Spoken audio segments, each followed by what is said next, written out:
Assalamualaikum anak-anak Ibu. Hari ini kita akan membahas kisi-kisi soal PAS Ganjil Bahasa Indonesia.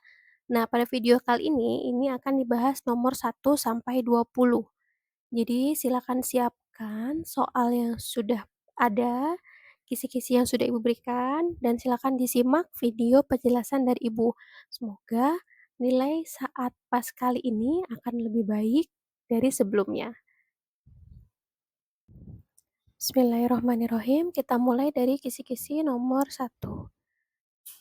Disajikan soal, siswa dapat mengidentifikasi jenis paragraf dengan tepat. Untuk contoh soalnya, yaitu paragraf yang kalimat utamanya terletak di awal dan di akhir paragraf disebut paragraf titik-titik. A. Deduktif. B. Induktif. C. Campuran. D. Interaktif. Apakah kalian masih ingat materi tentang pembahasan jenis-jenis paragraf? Oke, kita ingat-ingat terlebih dahulu yang A. Untuk paragraf deduktif, itu adalah jenis paragraf yang kalimat utamanya atau gagasan utamanya berada di awal paragraf. Sedangkan paragraf induktif adalah paragraf yang gagasan utamanya berada di akhir paragraf. Untuk paragraf campuran adalah paragraf yang gagasan utamanya terletak di awal dan di akhir paragraf. Sedangkan untuk interaktif adalah paragraf yang gagasan utamanya terletak di tengah. Jadi, apakah kalian sudah tahu jawabannya untuk nomor 1? Ya, nomor 1 adalah jawabannya C. Paragraf campuran. Kisi-kisi nomor 2. Disajikan soal, siswa dapat mengidentifikasi jenis paragraf dengan tepat. Untuk contoh soalnya, paragraf yang gagasan utamanya berada di akhir paragraf disebut paragraf titik-titik. Nah, dari pembahasan nomor 1 tadi, kita sudah bisa mengetahui jawaban untuk soal nomor 2. Apa? Ya, benar. Jawabannya adalah induktif. Induktif adalah paragraf yang gagasan utamanya terdapat di akhir paragraf. Untuk kisi-kisi nomor 3, disajikan soal, siswa dapat mengidentifikasi jenis paragraf dengan tepat. Ini masih sama kisi-kisinya dengan nomor 1 dan 2. Untuk contoh soalnya, paragraf deduktif adalah paragraf yang gagasan utamanya berada pada titik-titik paragraf. Nah, sesuai dengan definisi yang di awal tadi, untuk paragraf deduktif yaitu jenis paragraf yang gagasan utamanya berada di awal paragraf. Jadi, jawabannya adalah yang A. Apakah sudah paham semuanya untuk materi jenis paragraf? Silakan, kita akan melanjutkan ke soal nomor 4.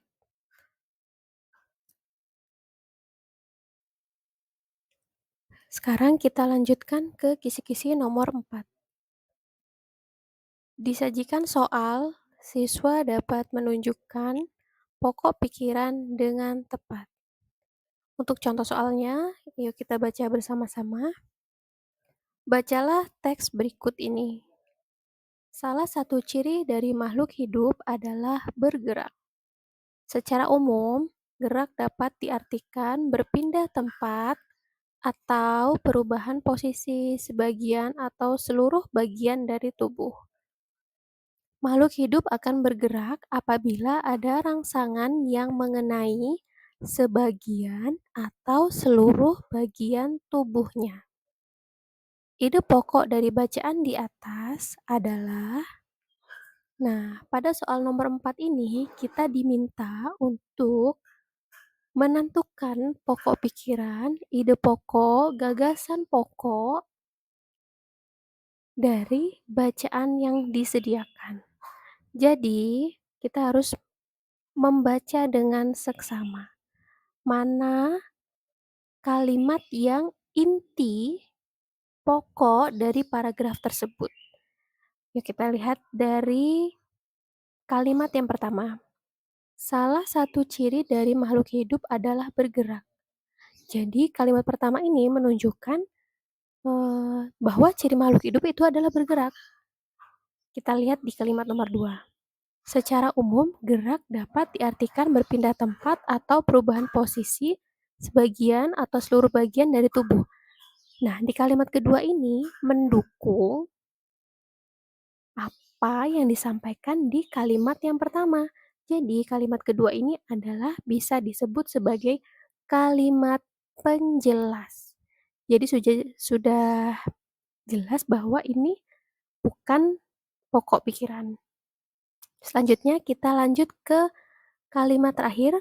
Makhluk hidup akan bergerak apabila ada rangsangan yang mengenai sebagian atau seluruh bagian tubuhnya. Untuk kalimat terakhir ini juga masih menjelaskan kalimat pertama.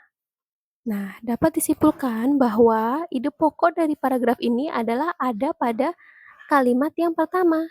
Coba kita lihat pilihan jawabannya.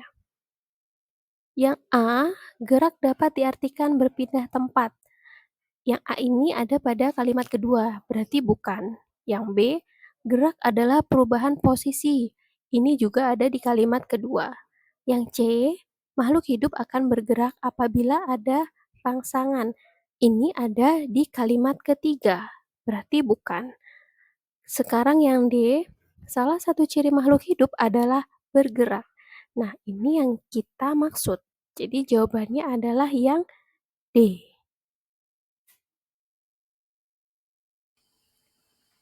Kisi-kisi nomor 5, disajikan soal, siswa dapat menunjukkan pokok pikiran dengan tepat. Untuk contoh soalnya yaitu, gagasan yang menjadi dasar sebuah paragraf disebut A. Gagasan, B. Ide pokok, C. Kalimat utama, D. Kalimat pengembang. Untuk jawaban yang A, itu salah karena masih sama dengan soalnya, yaitu gagasan. Kecuali kalau misalkan A itu gagasan pokok, nah ini akan berbeda. Yang B, ide pokok, ini mungkin benar. Yang C, kalimat utama, mungkin. Yang D, kalimat pengembang, ini kurang tepat. Jadi pilihan jawabannya antara B dan C. Namun, untuk gagasan yang menjadi dasar sebuah paragraf ini, tidak harus satu kalimat utuh. Nah, jadi yang paling tepat itu adalah jawaban yang B, ide pokok. Kisi-kisi nomor 6, disajikan soal, siswa dapat mengklasifikasikan informasi yang didapat dari teks dengan tepat.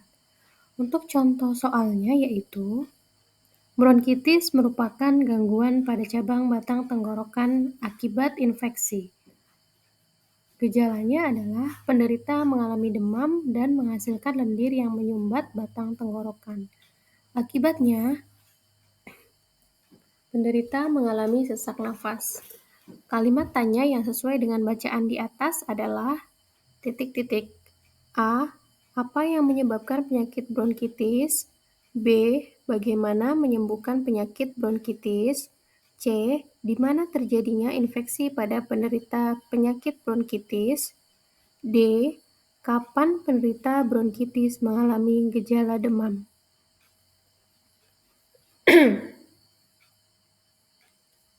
Untuk jawaban dari nomor 6 ini, jawabannya adalah mana kalimat tanya yang jawabannya terdapat pada bacaan di atas. Misal, kita lihat dari pilihan jawaban yang A.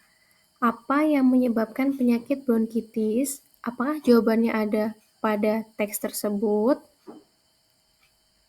Nah, yang menjadi penyebabnya adalah infeksi. Ia ada pada bacaan. Kemudian kita cek yang B, bagaimana menyembuhkan penyakit bronkitis? Jika kata tanyanya adalah bagaimana, maka jawabannya adalah ada cara dan tahapannya. Jadi yang B ini bukan. Yang C, di mana terjadinya infeksi pada penderita penyakit bronkitis. Nah, yang C ini memungkinkan karena jawabannya ada di baris pertama, yaitu batang tenggorokan, dan kemudian diperjelas lagi pada baris ketiga, yaitu penyumbatan pada batang tenggorokan. Yang D, kapan penderita bronkitis mengalami gejala demam, ini tidak ada pada teks. Nah, jadi jawabannya pilihannya adalah A dan C, namun lebih jelas dan lebih tepat itu adalah yang C. Kisi-kisi nomor 7, disajikan soal siswa dapat mengklasifikasikan informasi yang didapat dari teks dengan tepat. Untuk contoh soalnya, bacalah teks berikut. Tuberkulosis merupakan penyakit paru-paru yang disebabkan oleh Mycobacterium tuberculosis. Bakteri tersebut menimbulkan bintil-bintil pada dinding alveolus. Jika penyakit ini menyerang dan dibiarkan semakin luas, dapat menyebabkan sel-sel pada paru-paru mati. Akibatnya, paru-paru akan menguncup atau mengecil. Hal tersebut menyebabkan para penderita TBC nafasnya sering terengah-engah. Bagaimana kondisi paru-paru pada penderita tuberkulosis atau TBC? A. Bintil-bintil, B. Menguncup, C. Membesar, D. Sel paru-paru mati. Nah, yang ditanyakan di sini adalah bagaimana kondisi paru-paru secara umum pada penderita tuberkulosis. Kita cek yang A, bintil-bintil itu ada pada baris kedua. Bintil-bintil ini terjadi pada dinding alveolus, bukan paru-paru secara umum. Untuk B, menguncup. Menguncup ini ada pada baris keempat. Paru-paru akan menguncup atau mengecil. Nah, ini adalah yang disampaikan adalah paru-paru. Yang C, membesar. Nah, membesar ini tidak ada pada bacaan. Sedangkan yang D, sel paru-paru menjadi mati, ini ada pada baris ketiga menuju keempat. Yang disebut mati ini adalah sel-sel paru-parunya yang mati. Jadi bukan secara umum paru-paru. Jadi yang paling tepat untuk jawaban nomor 7 adalah B, menguncup. Kisi-kisi nomor 8, disajikan soal siswa dapat mengklasifikasikan informasi yang didapat dari teks dengan tepat. Untuk contoh soalnya nomor 8, mengapa Santi tidak ikut belajar kelompok? Bentuk jawaban yang tepat untuk pertanyaan di atas adalah titik-titik. Yang A, belajar kelompok adalah kegiatan yang dilakukan secara bersama-sama. B, belajar kelompok diadakan pada pukul 4 sore. C, belajar kelompok dilakukan di rumah Tania. D, karena Santi sedang ikut ke rumah pamannya. Secara sekilas kita membaca, pilihan jawabannya terkesan aneh karena apa? Di nomor 8 ini tidak ada bacaan sehingga kita bisa mengacu pilihan jawabannya kepada teks bacaan tersebut. Jadi kita agak bingung untuk menjawab. Tapi di sini yang ditekankan adalah bentuk jawaban. Bentuk jawaban yang tepat untuk pertanyaan di atas. Saat kita ditanya mengapa, itu pasti jawabannya dimulai dengan kata karena. Mengapa kamu memakai payung? Karena sekarang hujan. Mengapa kamu tidak membawa makanan? Karena saya belum memasak. Nah, inilah bentuk jawaban yang dimaksud. Jadi jawaban yang paling tepat itu adalah jawaban yang D, yaitu karena Santi sedang ikut ke rumah pamannya. Untuk kisi-kisi nomor 9, disajikan soal, siswa dapat mengklasifikasikan informasi yang didapat dari teks dengan tepat. Untuk contoh soalnya, asma merupakan penyakit penyumbatan saluran pernafasan yang disebabkan oleh alergi. Pencetus alergi misalnya udara dingin, rambut, bulu, kotoran, debu, atau tekanan psikologis. Kalimat tanya yang sesuai dengan bacaan di atas adalah, nah ini kembali lagi yaitu pertanyaan yang jawabannya ada pada bacaan di atas. Kita lihat yang A. Apa penyebab terjadinya penyakit asma? Apakah ada jawabannya? Ya ada, yaitu pencetus alergi misalnya udara dingin dan selanjutnya. Yang B, bagaimana penyakit asma bisa terjadi? Untuk bagaimana ini adalah digunakan untuk menanyakan proses, tahapan. Jadi di sini belum ada jawabannya. Begitu pula yang C, belum ada jawabannya. Untuk yang D, siapa yang terkena penyakit asma? Di sini juga tidak disebutkan karena ini adalah membahas asma secara umum, bukan orang per orang. Jadi jawaban yang paling tepat yaitu adalah yang A, yaitu apa penyebab terjadinya penyakit asma. Untuk kisi-kisi nomor 10 masih sama dengan nomor sebelumnya, yaitu disajikan soal, siswa dapat mengklasifikasikan informasi yang didapat dari teks dengan tepat. Untuk contoh soalnya, ini bacaannya juga sama dengan nomor 9, tapi ini yang ditanyakan adalah pernyataan yang sesuai dengan bacaan di atas. Adalah titik-titik. A. Asma adalah penyakit saluran pencernaan. Apakah benar? Kurang tepat ya.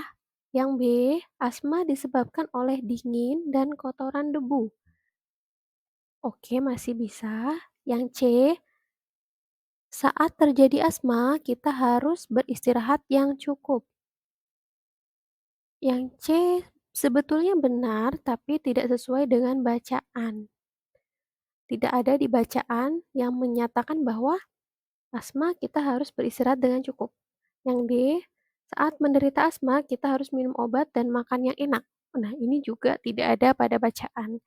Jadi yang paling tepat yaitu adalah yang B. Untuk kisi-kisi nomor 11 nanti akan sama dengan nomor 12 yaitu disajikan soal siswa dapat mengidentifikasi informasi dari iklan dengan tepat. Untuk bacaannya pun nomor 11 sama dengan nomor 12. Ayo kita baca ya. Coba kali ini kita membaca di dalam hati.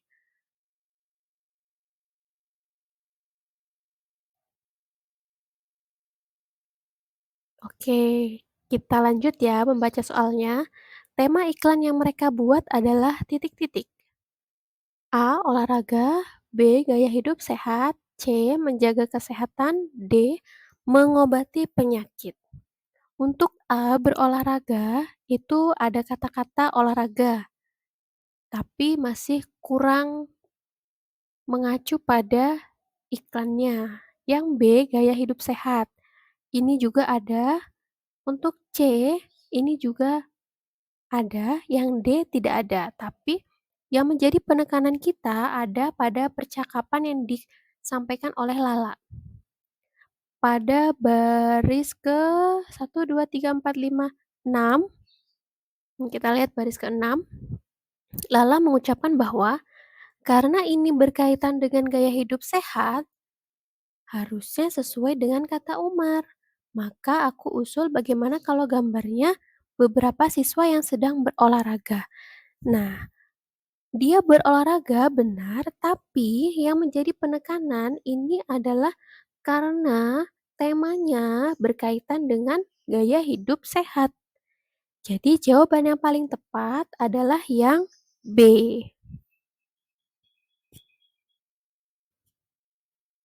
Untuk kisi-kisi nomor 12 yaitu sama dengan nomor 11. Disajikan soal, siswa dapat mengidentifikasi informasi dari iklan dengan tepat.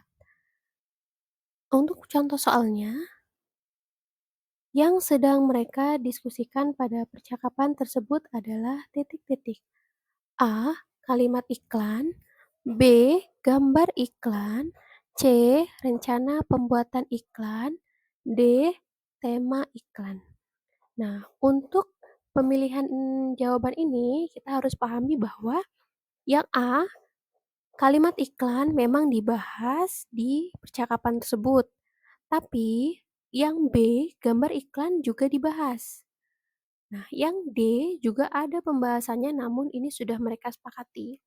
Tapi secara keseluruhan yang sedang mereka bahas ini adalah yang C, pembahasan rencana pembuatan iklan. Jadi yang paling tepat adalah yang C. Kisi-kisi nomor 13. Disajikan soal, siswa dapat mengidentifikasi informasi dari iklan dengan tepat. Kita lihat iklan yang ada di samping ini. Di sini ada iklan layanan masyarakat, perilaku hidup bersih dan sehat, pangkal rumah tangga sehat. Di sana ada gambar-gambar yang memperlihatkan eh, beberapa perilaku hidup sehat. Yang menjadi pertanyaan, cara yang dapat dilakukan untuk menerapkan hidup sehat sesuai iklan tersebut adalah titik-titik. Yang A, membersihkan selokan. Apakah benar? Benar, membersihkan selokan itu adalah eh, menerapkan hidup sehat, tapi tidak sesuai dengan gambar. Yang B, menutup penampungan air. Benar juga, tapi tidak sesuai dengan gambar. Yang C, menguras penampungan air. Mungkin kita lihat masih ada gambar satu ya yang mirip dengan ini.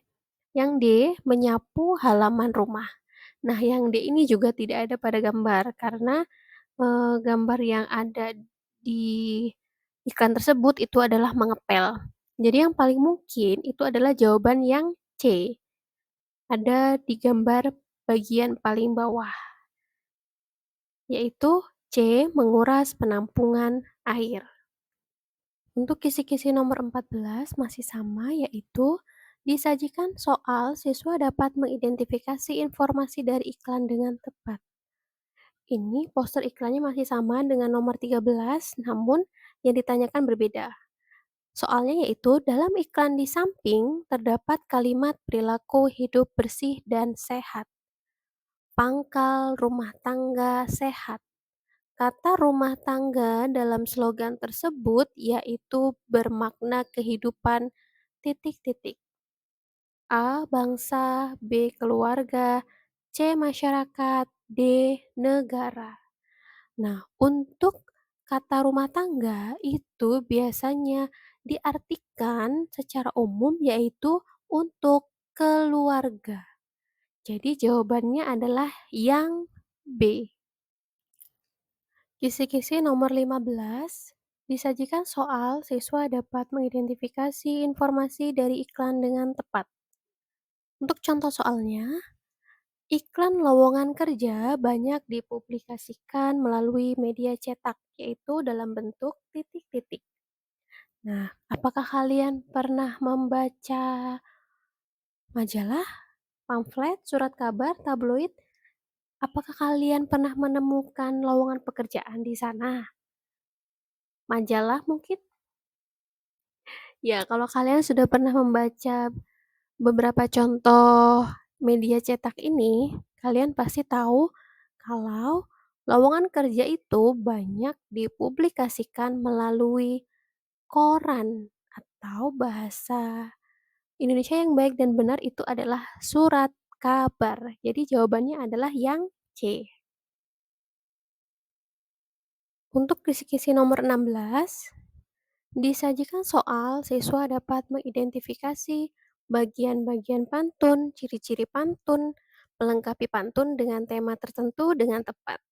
Untuk contoh soalnya, Yang bukan termasuk ciri-ciri pantun adalah A. Satu bait terdiri dari 4 baris. B. Baris ketiga dan keempat berisi sindiran. C. Baris satu dan 2 berisi sampiran. D. Bersajak AB-AB. Apakah kalian masih ingat beberapa ciri-ciri pantun? Insya Allah anak ibu semuanya sudah hafal. Jadi ciri-ciri pantun itu yaitu yang pertama, setiap bait terdiri dari 4 baris. Satu baris terdiri dari 8 sampai 12 suku kata. Baris satu dan 2 itu disebut sampiran, baris ketiga dan 4 itu disebut isi, dan bersajak A, B, A, B. Jadi dari keempat ini pilihannya A, B, C, D yang bukan merupakan ciri-ciri pantun itu adalah yang B. Baris ketiga dan 4 berisi sindiran. No. Yang betul itu adalah baris ketiga dan keempat itu merupakan isi dari pantun. Kisi-kisi nomor 17. Disajikan soal, siswa dapat mengidentifikasi bagian-bagian pantun, ciri-ciri pantun, melengkapi pantun dengan tema tertentu dengan tepat. Untuk contoh soal nomor 17, bacalah pantun di bawah ini.